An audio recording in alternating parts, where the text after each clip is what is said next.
भागलपुर नगर भागलपुर विधानसभा क्षेत्र से एनडीए के प्रत्याशी रोहित पांडे के चुनावी कार्यालय का उद्घाटन हुआ।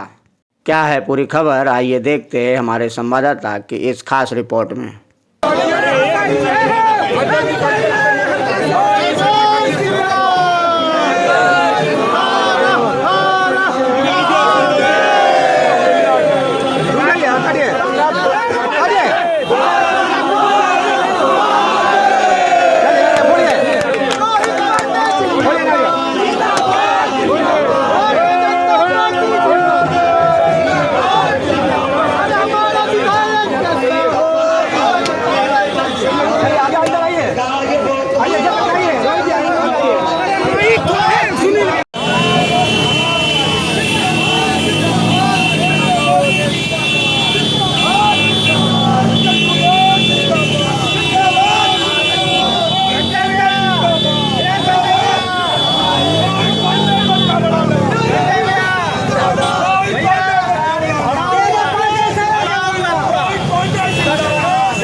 का जो कार्यक्रम होने प्रधानमंत्री का चुनावी रैली है, ये सब इनसे बड़ा रैली हो जाएगा और सबसे अधिक सीट से हम लोग बिहार विधानसभा का सरकार बनाने जा रहे हैं।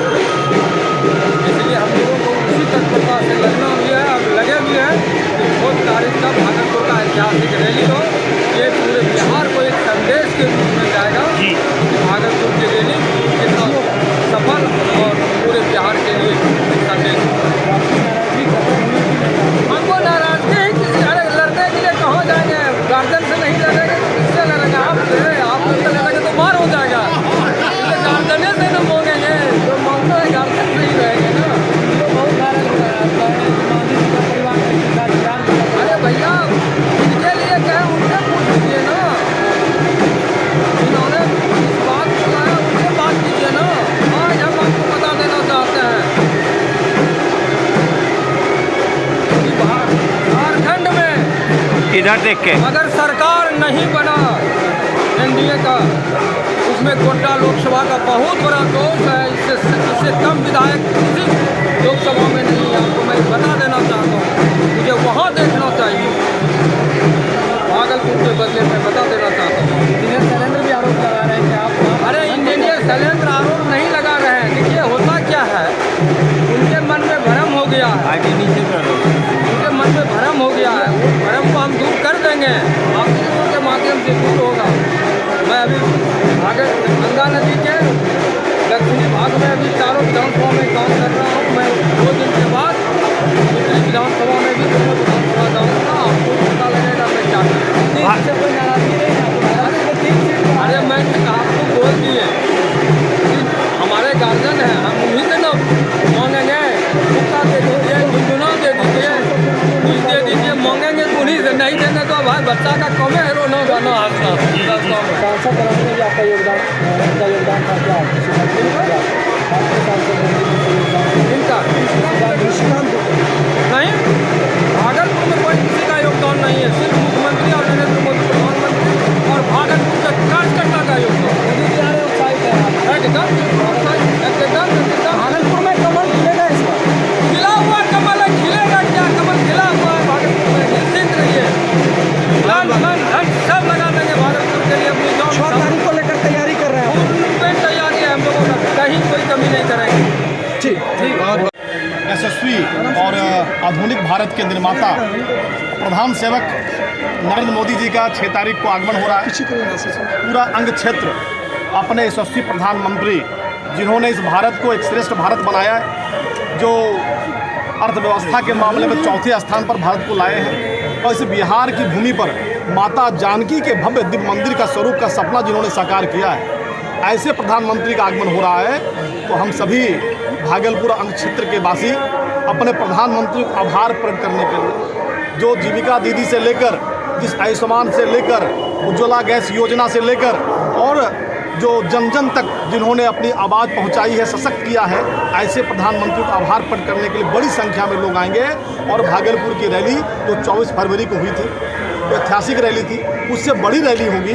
हम लोगों ने कमर कस लिया, एक एक कार्यकर्ताओं ने, एनडीए के साथियों ने कमर कस लिया है। हमारे सांसद से लेकर और 11 विधानसभा के लोग यहाँ उपस्थित होंगे। सभी प्रत्याशी और कार्यकर्ता पूरे उमंग उत्साह के साथ नाचते गाते अपने यहाँ की अंग की संस्कृति और सभ्यता को दिखाते हुए हम हवाई अड्डा मैदान पहुँचेंगे और ऐतिहासिक रैली होगा। इसका गवाह ये भागलपुर बनने जा रहा है। हमको सौभाग्य प्राप्त हुआ है कि इसी साल 2 बार प्रधानमंत्री का आगमन इस भागलपुर की धरती पर, अंग क्षेत्र की धरती पर हो रहा है। चुनावी बिगुल फूका जाएगा और शंखनाद और उनके आगमन के बाद यह जो 11 सीट के लिए आ रहे हैं, 11 सीट प्रधानमंत्री जी की झोली में उनको समर्पित हम लोग करने जा रहे हैं। हम लोगों ने ये संकल्प लिया है, इस संकल्प को सिद्धि की ओर ले जाएंगे। सांसद ये अपने संगठन के लिए काम कर रहे हैं और इन्होंने कहा है कि भागलपुर सहित सभी जगह जो हमारा लोकसभा क्षेत्र है वहाँ एनडीए का प्रत्याशी जीत का प्रचंड बहुमत से आएगा। इन्होंने ये अपना संकल्प लिया। Thank you. थोड़ा सा आप नीचे लोगों को इस बात की गारंटी नीचे कीजिए किसी भी महिलाओं को बीमारी के कारण अपने गहने को नहीं बेचना पड़ेगा, किसी व्यक्ति को बीमारी के कारण अपने ज़मीन को बेचकर इलाज नहीं कराना पड़ेगा। उसके लिए उन्होंने 5 लाख तक का जो है वह आयुष्मान कार्ड योजना लाकर माना करें कि किसी के घर में कोई बीमारी आए, लेकिन अगर आ जाता है तो फिर वह चिंता मुक्त होकर देश के किसी भी कोने में अच्छे से अच्छे अस्पताल में जो है वह भय मुक्त होकर, चिंता मुक्त होकर वह इलाज कराने का काम करता है। इस प्रकार की चिंता कोई परिवार का सदस्य ही कर सकता है और वह चिंता करने का काम इस देश के प्रधानमंत्री ने किया है। और ऐसे प्रधानमंत्री इस देश के आज भागलपुर आ रहे हैं तो भागलपुर के लोग उत्साहित हैं जब अपने प्रधानमंत्री जी का स्वागत, जैसे हमारा बेटा जब कुछ हमारे लिए ऐसा करता है जिसके लिए हमें गर्व महसूस हो, वही गर्व महसूस भागलपुर के मतदाता कर रहे हैं। भागलपुर के जो मोदी जी के परिवार के लोग हैं वह महसूस कर रहे हैं और उनके स्वागत और अभिनंदन के लिए अपने पलक पावड़े बिछाकर उनका इंतजार कर रहे हैं। ठीक है। ये उत्साह ये बताता है कि भागलपुर की जनता क्या चाहती है और भागलपुर की जनता का क्या मिजाज है। आपने जिस प्रत्याशी को इस बार चुना है, इतने सरल स्वभाव के और सबके लिए सुगमता से उपलब्ध आदरणीय यशस्वी प्रधानमंत्री मोदी जी का और आदरणीय हमारे सीएम नीतीश जी का हाथ मजबूत करने में इनका अहम योगदान रहेगा। चुनौती हम लोग के बीच 3 बार हम लोग हार चुके, हम लोग मंथन कर रहे हैं कई बातों कौन सा चूक हुआ था, लेकिन माननीय मंत्री महोदय इस बार मैं सत्य करता हूं आपको, एनडीए के साथी जितने साथी हमारे कार्यकर्ता हैं उन्होंने ठान लिया है इस बार भागलपुर में कोई चूक नहीं होगी। निश्चित रूप से हमारे भाई संतोष जी ने कहा यहाँ 11 से 11 सीट जाएगा, लेकिन भागलपुर से प्रथम होगा और निश्चित रूप से कमल खिलेगा, उससे कोई शक नहीं है। मैं आपको विश्वास दिलाता हूं।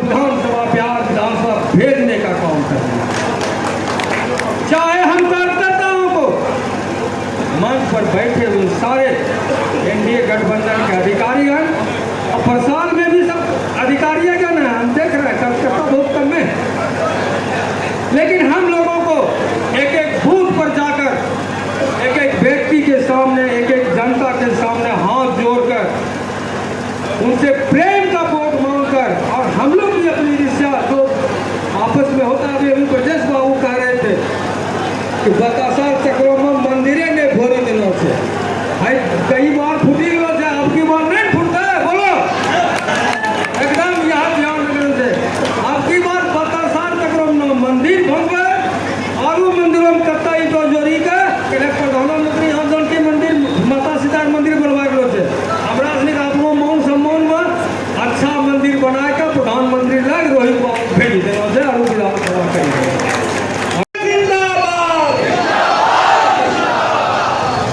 मित्रों, मंच पे हमारे आदरणीय सांसद महोदय, दीदी महापौर, हमारे छोटे भाई इस क्षेत्र के जिलाध्यक्ष, हमारे प्रत्याशी और होने वाले इस क्षेत्र से प्रचंड बहुमत से जीतने वाले रोहित पांडे जी, हमारे अनंत ओझा जी, हम और जदयू के जिलाध्यक्ष, हरियाणा के पूर्व मंत्री, मंच पे उपस्थित सभी भैया बहन, भाई तो बहनों, भाषण बहुत हुआ है। हम सबको रोहित पांडे से सुनना है। हमारे काली पूजा के अध्यक्ष जी ने बहुत अहम बात, कोई देश प्रदेश की नहीं थी, उन्होंने जो जब चुनाव संपर्क में जाता हूँ, मेरे साथ जो अपने कार्यकर्ता बहने भाई रहते हैं, और इस अभाव में भी मैं तो जब चलता हूँ तो बहनें जो साथ में चलती हैं वो दिन भर थकती नहीं है। हम कहते हैं कि अब छोड़ दिया जाए तो कहते हैं कि नहीं भैया थोड़ा और कर देंगे तो थोड़ा कम रहेगा। और उसी प्रकार जो अपने कार्यकर्ता भाई का जो उत्साह देखते हैं तो हमारे मन में यह भाव आता है कि उनका जो विश्वास और जिस आकांक्षा के साथ ये काम कर रहे हैं, अभाव को सहते हुए, क्या मैं उनके अपेक्षाओं पर और इनके प्रति जो हमारा कर्तव्य होगा उस पर हम खरा उतर पाएंगे कि नहीं उतर पाएंगे। मित्रों, मात्र 3 बात जो हमारे मन में चलती है, उन 3 बात को मैं बताऊंगा। दूसरा, जब कोई नारा लगाता है रोहित पांडे जिंदाबाद, उनको सबसे बुरा उस समय लगता है। वह इसलिए बुरा लगता है